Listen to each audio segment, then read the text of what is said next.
Welcome to the Heat of Command podcast, Mastering the Art of Fire Service Leadership, where we, your hosts, aim to teach you how to use introspection and self-reflection to be your most authentic, genuine self, leader, and human being. And now, here are your hosts. This is Kyle Matusik. And Kerry Henderson. Thanks for joining. We are live from TEEX. We are at the Leadership and Development Symposium down here in San Marcos, Texas. And it's Kyle and Kerry coming at you, our very first live thing. And we are also going to record a podcast while we're with you.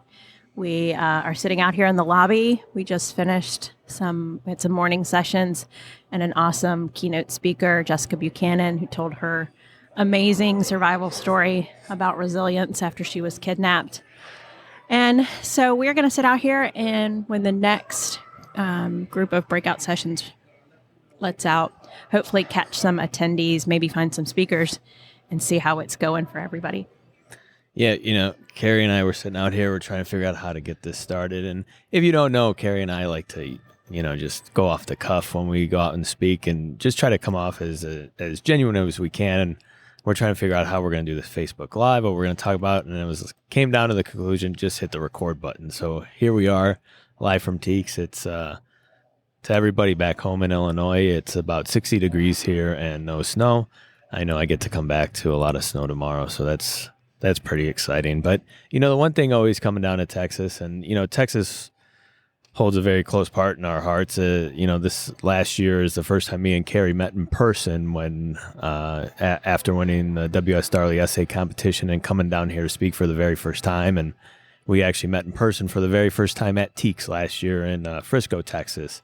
So it's always fun being down here. And, the one thing we always have to talk about, Kerry, is the hospitality coming down in Texas. It is really something that I don't really experience that much. And it's really great coming down here and meeting so many people and the kindness that's here. Yeah, it is. Texas is amazing, near and dear to my heart, because as a lot of you guys know that follow or know me, my husband, AJ, is from Texas, so we get to come down here a lot. But Virginia folks are very friendly as well, but it's a little bit different down here in the big state of Texas. And like Kyle said, we have a crazy story. Presenting last year for the very first time together, and we had just met the day before. We'd done some prep work over Zoom for several months before coming, but it was pretty crazy to meet somebody for the first time and then put on a speaking engagement with them the very next day. But this year, it felt a lot more natural and easy because we've been out and about to a few other places in the country. So we had a great time this year. We presented yesterday a 2-part back-to-back presentation. We were really blessed that TEEX allowed us to have 2 sessions so we could take a little bit longer to get our message out. And during the second session, we opened it up to some discussion, which was fun. It's always some of the best parts of conferences that you get to attend is when you get to just network and talk out loud and think out loud about how other people are solving the fire service problems. Yeah, the big thing I see at TEEX and what both years we've come here is how engaging the audience is. It's pretty awesome to see so many young firefighters, and all ages are here, but you see so many young firefighters coming to a large leadership symposium like this to learn from so many people on what they think leadership is, what it should look like, and it just gives you a lot of thoughts and ideas of where to go. I think one of the most amazing things is hearing people's stories, sharing our stories, because I think that's when we learn the most, when we hear the struggles that people have gone through, the weaknesses that we have ourselves, and how to overcome those. Really gives a sense of, we humanize what it is, the job that we do, and we bring something new to the table. And when you have a conference that's over 2.5 days and so many people doing that, it is quite the opportunity to learn and grow as a leader and start implementing some of these things that you can learn from coming to a symposium like this.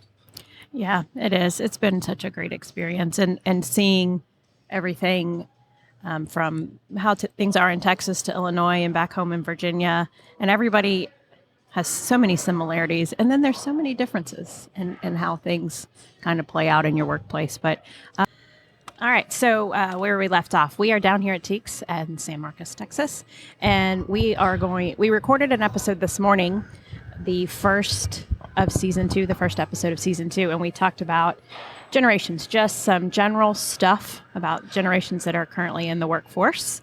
And to get us started with season 2, where we're going to each episode after talk more in depth about each episode, about each generation, and interview somebody from each generation. Hopefully that's the plan.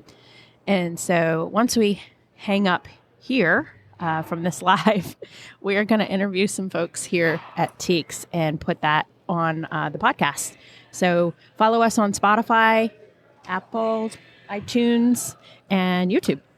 Yeah, I think that's it. One of the cool things about going around and speaking and coming to these conferences and talking, it kind of gives us a direction of where to go in our topics and the things that we talk about. You get to network with a lot of people, learn about the issues that are going on, and it allows us, kind of guides us in a direction of what people want to hear. You hear the hot terms on what's going on, and then it's how can we apply this a little bit better and give some deeper understanding and knowledge to some of the things that are going on. We talk a lot about generations right now and mental health, and a lot of times we miss how do we approach these things, the actual work that has to go behind it. So you come to a symposium like this and people have different ideas and thoughts and are willing to listen. And it's not saying that we have figured it all out. I think that's the biggest thing when it comes to, especially being in a position like us, is, hey, we don't have all the answers. We do enjoy talking about this, writing about this stuff, and engaging in people to collaborate on a much greater level. So, together we can start addressing some of these problems instead of, me, myself, trying to conquer the world and figure it all out, because we can't do that on an individual basis. Yeah, absolutely. And you and I both had experiences yesterday where we had people ask us, how would we handle a certain situation? And yours happened during class where someone asked, and you have experienced the same troubles, and you said, well, maybe you have the answer because you certainly didn't, and because how I would handle it, you would handle it, and someone else would handle it. It's all different, and a lot of what we talk about is how to figure out what can work for you. And I had a woman come up to me after class that had a situation that she was going through at work, and I didn't have the answer, and it was tough, and how I would handle it would be much different than how she would handle it. So we just kind of talked through some ideas of what maybe she could try next and try after that, and it's always a work in progress. So. Yeah, and then you're always like, hey, follow up with me, let me know which one worked, right? Yeah, so we can you can be my guinea pig, but it's not really that. It's just that brainstorming and collaboration, which is so important. I think I did want to hit on Jessica Buchanan's story a little bit. You mentioned it in the beginning of her story of being kidnapped in Somalia for 93 days, rescued by SEAL Team 6. And, we had the opportunity to listen to her story, and it was quite amazing. I think the one quote that she said is, if we're not changing, we're not living. And if you are changing, that is what living is. And, that's some of the lessons she learned when she was going through that. And I think that was a pretty remarkable statement. For me personally, sometimes I struggle with changing and the direction, my family, my wife and I are going, and sometimes it's a lot harder, but that's really through the struggle and through change is when you really get to live instead of just staying the same old. Yeah. I loved what really I took to heart is in any situation that you are in, as long as you feel like you have some sort of choice. And she was in a dire situation, but she had the choice. She actually had 3 choices that she outlined for us. As long as she felt like she had a choice, she could keep going, because that, I guess it just gives you some sort of feel of control over the situation. And I've seen people go through tough stuff, and when they believe that they no longer have a choice, or they've convinced themselves that they have no choice or anything in the situation, that's when they're in a bad spot. So I loved that message that she gave. And she didn't call it trauma. She called it change, when the change.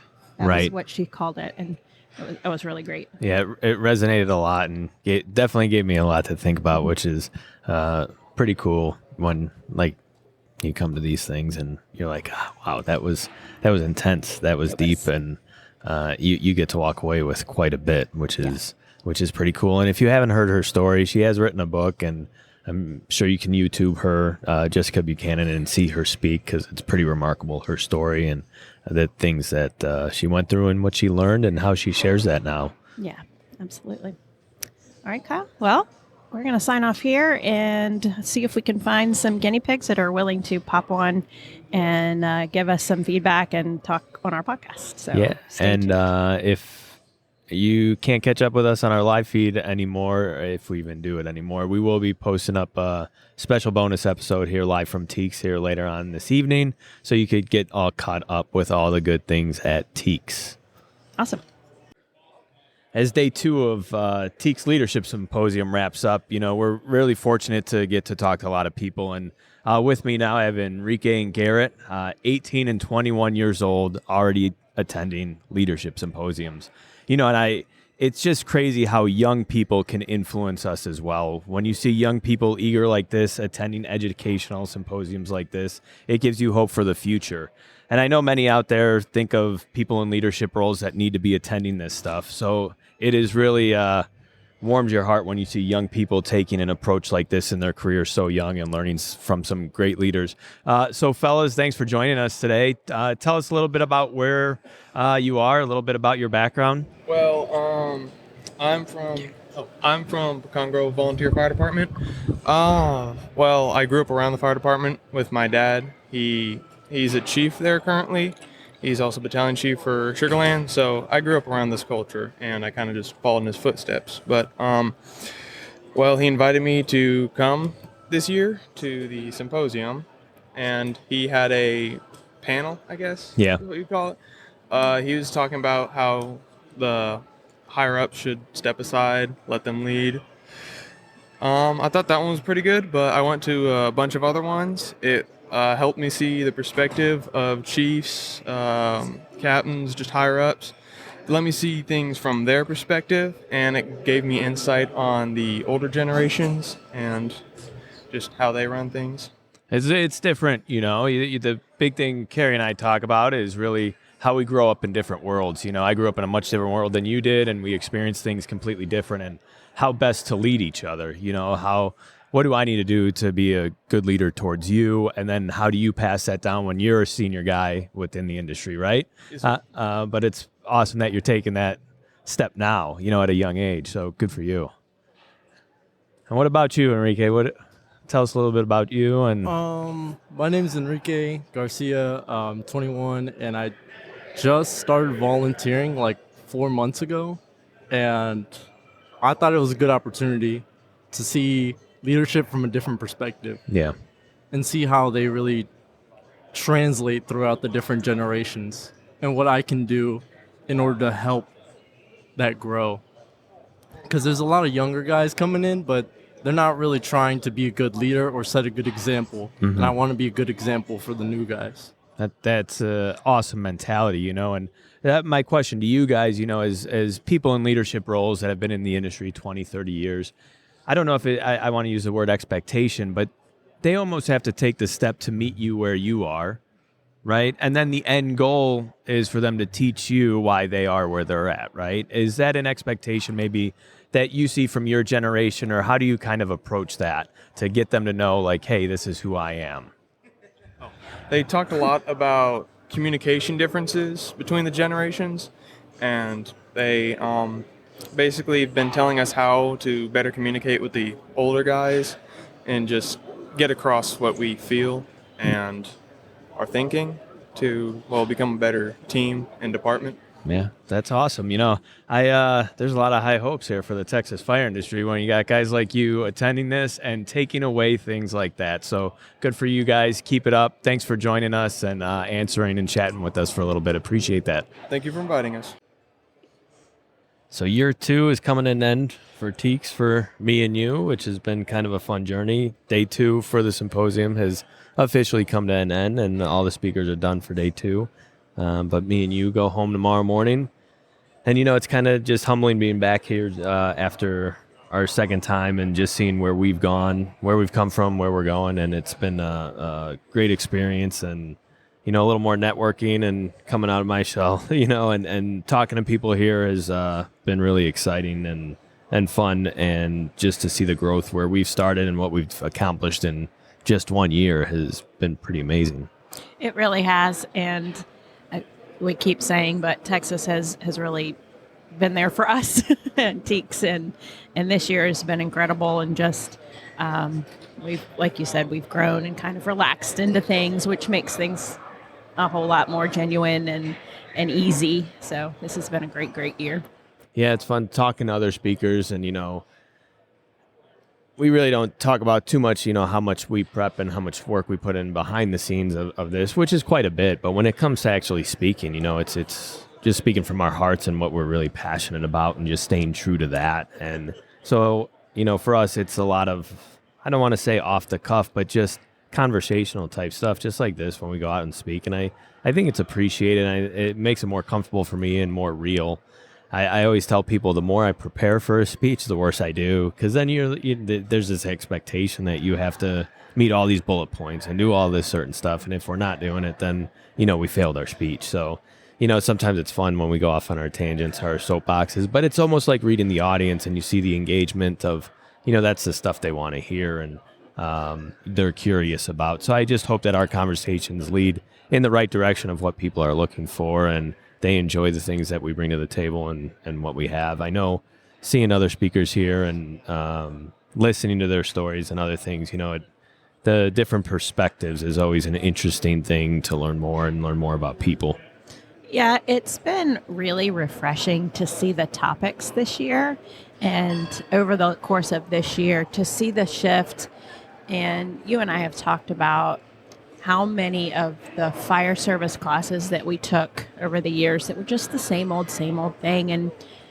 And it wasn't really the fault of the instructors. It was just, we didn't know anything else. Mm-hmm. And I feel like within the last year, and here especially, just the quality and willing to talk about hard things and think differently about things, it's been really refreshing.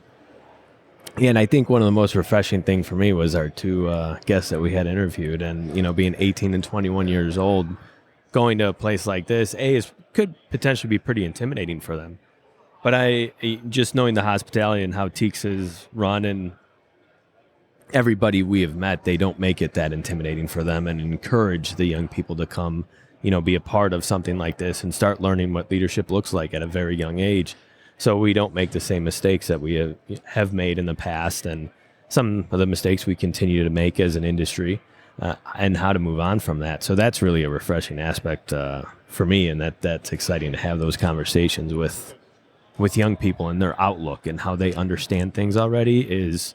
They're way ahead of the ball game compared to where we started and to where generations before us started. It's truly amazing.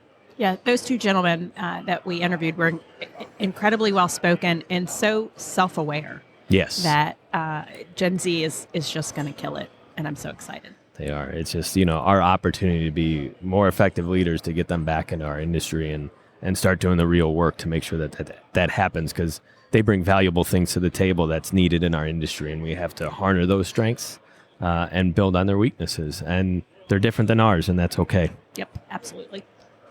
Well, Kyle, I think this is wrapping this episode up. Yeah. So we are off to find some Texas barbecue.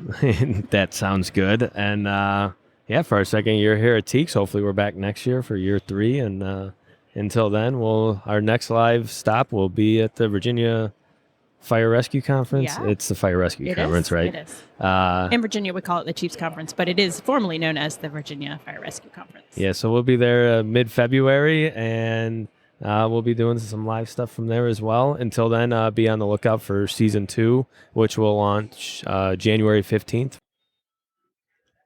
As we wrap up another episode, this has been Kyle. And Kerry. From the Heat of Command podcast. Thank you, as always, for listening. Please make sure to follow and subscribe on Apple, Spotify, and YouTube. And as always, we love the feedback. Keep it coming. See you next time.